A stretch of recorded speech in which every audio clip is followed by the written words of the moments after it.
नमस्कार मित्रांनो, मी कल्याणी पाटील. मित्रांनो, आजच्या व्हिडिओच्या माध्यमातून आपण सर्वात महत्त्वाचा विषय म्हणजे सर्वात महत्त्वाचा मुद्दा जाणून घेणार आहोत. तो म्हणजेच आपण कापूस लागवड केल्यानंतर कशा पद्धतीने खत नियोजन केलं पाहिजे आणि कोणते खत दिले पाहिजे जेणेकरून आपल्या रासायनिक खताची बचत होईल आणि शिवाय कमी खर्चात उत्पादन देखील रेकॉर्ड ब्रेक मिळेल.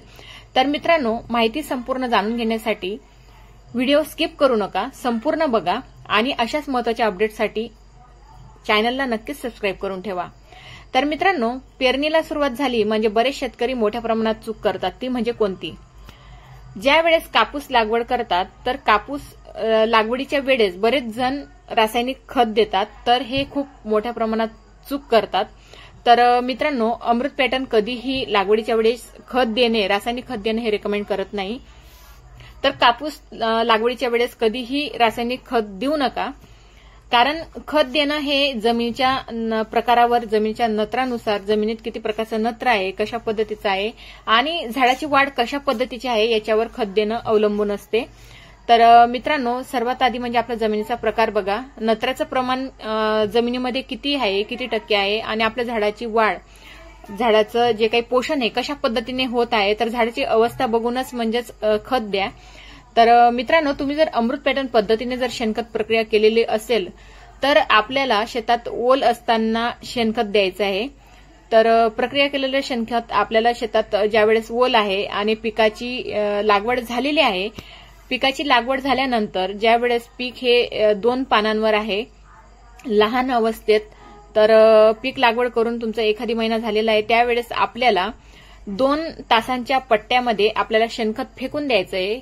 तर 2 तासाच्या पट्ट्यामध्ये जर शेणखत तुम्ही फेकलं तर काय होईल, डवरणीमध्ये ते शेणखत चांगल्या प्रकारे प्रक्रिया केलेलं शेणखत मिक्स होईल आणि त्याचा पुरेपूर फायदा म्हणजे झाडांना होईल. बरेच शेतकरी म्हणजे शेणखत देताना उष्णतेत म्हणजे कोरडीला शेणखत फेकून देतात, भर उन्हाळ्यात शेणखत फेकून देतात, तर त्याचे नुकसान खूप मोठ्या प्रमाणात होतात. शेणखत दिल्याचा काही फायदा होत नाही. जे काही जीवाणूंची संख्या असते ती नष्ट होते, पुरेपूर म्हणजे झाडाला अन्नद्रव्य मिळत नाही.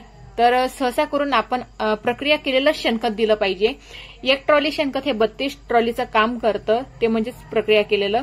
अमृत पॅटर्न पद्धतीने कशा पद्धतीने प्रक्रिया करायचं आहे ते देखील व्हिडिओ टाकलेले आहेत मी, ते तुम्ही अमृत पॅटर्न ऍपमध्ये पण पूर्ण माहिती घेऊ शकता. तर आपण अशा पद्धतीने जर प्रक्रिया केलेलं शेणखत दिलं तर नक्कीच आपल्या पिकांना पुरेपूर फायदा होईल, चांगल्या प्रकारे म्हणजे आपलं त्याच्यात उत्पादनात वाढ होईल. तर मित्रांनो, अशा पद्धतीने तुम्हाला खत द्यायचंय आणि अशा पद्धतीने जर तुम्ही प्रक्रिया केलेलं शेणखत जर 2 तासाच्या पट्ट्यामध्ये जर फेकून दिलं आणि डवरणीमध्ये चांगल्या प्रकारे मिक्स झालं, तर जर तुमचं 1 ट्रॉली शेणखत जर 32 ट्रॉलीची बरोबरी करत असेल आणि जीवाणूंची संख्या जर दुपटीने जर वाढत असेल आणि अन्नद्रव्य जर चांगल्या प्रकारे झाडांना मिळत असेल, तर त्या झाडाचं पालन पोषण यशस्वीरित्या चांगल्या प्रमाणात जोमदार होते आणि आपल्या उत्पादनात देखील आपल्याला वाढ बघायला मिळते. तर मित्रांनो, आपल्याला काय करायचंय, अमृत पॅटर्न पद्धतीने आपण ज्या वेळेस नियोजन करतो तर अमृत पॅटर्न तुम्हाला एकरी फक्त 1 बॅग रासायनिक खत रेकमेंड करते. तर मित्रांनो, जर कोरडवाहू जर क्षेत्र असेल तुमचं, तर कोरडवाहू क्षेत्रासाठी तुम्हाला जवळजवळ फक्त 3 ते 4 डोस द्यायचे, ते पण एकरी 1 बॅग 10-26 द्यायची तुम्हाला. तर मित्रांनो, अशा पद्धतीने जर तुम्ही कोरडवाहू क्षेत्रात जर लागवड केली तर कोरडवाहू क्षेत्रात शॉर्ट ड्युरेशनमध्ये तुम्ही अगदी एकरी 1 बॅग म्हणजे असे 3 डोसमध्येच तुम्ही तुमचं उत्पादन चांगल्या प्रकारे रेकॉर्ड ब्रेक घेऊ शकता. तर मित्रांनो, तुम्ही अशा पद्धतीने जर शेणखत ओलीत जमिनीमध्ये जर टाकलं तर तुमचं नक्कीच उत्पादनात वाढ होईल आणि जमिनीत देखील म्हणजे चांगल्या प्रकारे जे काही घटक असतील ते घटक मोठ्या प्रमाणात मिळतील आणि मातीची, जमिनीची जी काही क्वालिटी आहे ती देखील चेंज होईल.